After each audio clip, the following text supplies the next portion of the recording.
आज की वीडियो में मैं आपके साथ सोशियोलॉजी की 9 लास्ट मिनट टिप्स शेयर करने वाला हूं।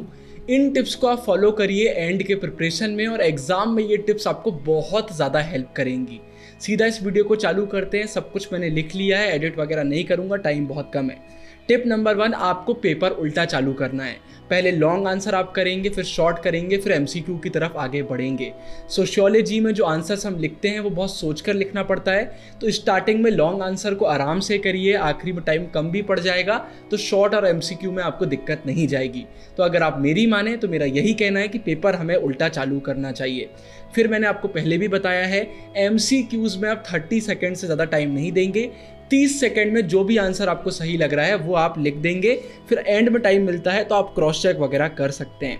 फिर सोशियोलॉजी में याद रखिएगा, कोई भी चीज़ अगर आंसर में आप इंपॉर्टेंट लिख रहे हैं तो उसे अंडरलाइन ज़रूर से कर दीजिएगा। कोई नाम आता है, कोई डेट आती है, किसी का कोई कोट आ जाता है या कोई स्टेटमेंट आ जाता है, उसे अंडरलाइन ज़रूर से करिए। इससे हमारे आंसर्स बहुत अच्छे हो जाते हैं, चेकर के सामने एक बहुत अच्छा इंप्रेशन पड़ता है। खास तौर पर सोशियोलॉजी में ये चीज़ बहुत इंपॉर्टेंट है। फिर आंसर आपको पॉइंट्स पे लिखना है। अगर आप लॉन्ग आंसर में सब हेडिंग्स बना सकते हैं तो इससे अच्छी कोई बात ही नहीं होगी। सब हेडिंग्स फ्लो चार्ट बनाने का ट्राई करिए और आंसर हमेशा पॉइंट में लिखिए। अगर आपको आंसर बन ही नहीं रहा है तो फिर पैराग्राफ वगैरह में आप सोच सकते हैं, लेकिन मैं तो यही कहूँगा कि आंसर आपको हमेशा पॉइंट्स में ही लिखना चाहिए। पॉइंट्स में आंसर लिखना बहुत ज़रूरी है। फिर आपने अभी तक फंसना पक्का इस सीरीज़ अगर नहीं देखी है तो आप बहुत बड़ी गलती कर रहे हैं। ज़रूर से देख लीजिए, एग्जाम में बहुत सारे क्वेश्चन आपको फंसना पक्का इस सीरीज़ से ही देखने को मिलेंगे, बहुत इंपॉर्टेंट है। एग्जाम में मैंने आपको प्रो टिप्स वाली वीडियो में भी बताया था, टर्मिनोलॉजी पर बहुत ध्यान देना है। जो वर्ड्स एनसीईआरटी में बार बार रिपीट होते हैं वो वर्ड्स आपकी आंसर शीट में भी बार बार रिपीट होना चाहिए, इंप्रेशन अच्छा पड़ता है। तो सोशियोलॉजी के टर्म्स ज़रूर से यूज़ करिएगा।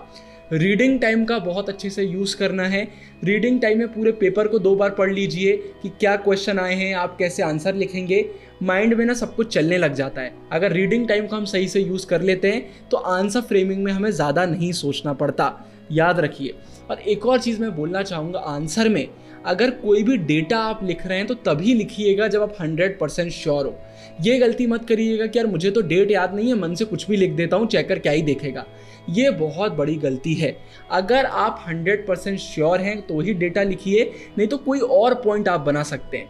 बहुत रेयरली आपको ऐसे क्वेश्चन देखने को मिलेंगे जहाँ पर सीधे सीधे आपसे डेटा पूछा जा रहा है। डेटा लिखने से नो डाउट आंसर्स बहुत अच्छे हो जाते हैं, लेकिन मन से तुक्का लगाने की ज़रूरत नहीं है। सही लगे तो लिखिए, नहीं तो आप कोई और पॉइंट भी लिख सकते हैं। पर यह मत करना कि डर के मारे आप डेटा लिखो ही ना। अगर आप श्योर हैं तो ज़रूर से लिखिएगा। फिर इसके बाद आखिरी में आपको एक बहुत बड़ा डाउट आ रहा होगा कि आंसर्स कैसे फ्रेम करते हैं सोशियोलॉजी में, तो एंड स्क्रीन में मैं वीडियो डाल रहा हूँ। जैसे आंसर हम पॉलिटिकल साइंस में लिखते हैं, सेम आंसर हम सोशियोलॉजी में लिखते हैं। तो वो एनालिसिस वाली वीडियो आप देख लीजिए, उससे ये डाउट भी आपका क्लियर हो जाएगा। एंड स्क्रीन में फंसना पक्का है प्लेलिस्ट भी डाल रहा हूँ, उसको भी ज़रूर से देखिए। सारे लिंक्स आपको डिस्क्रिप्शन में मिल जाएंगे। ये वीडियो पसंद आई हो तो प्लीज़ शेयर कर दीजिएगा, लाइक कर दीजिएगा। आगे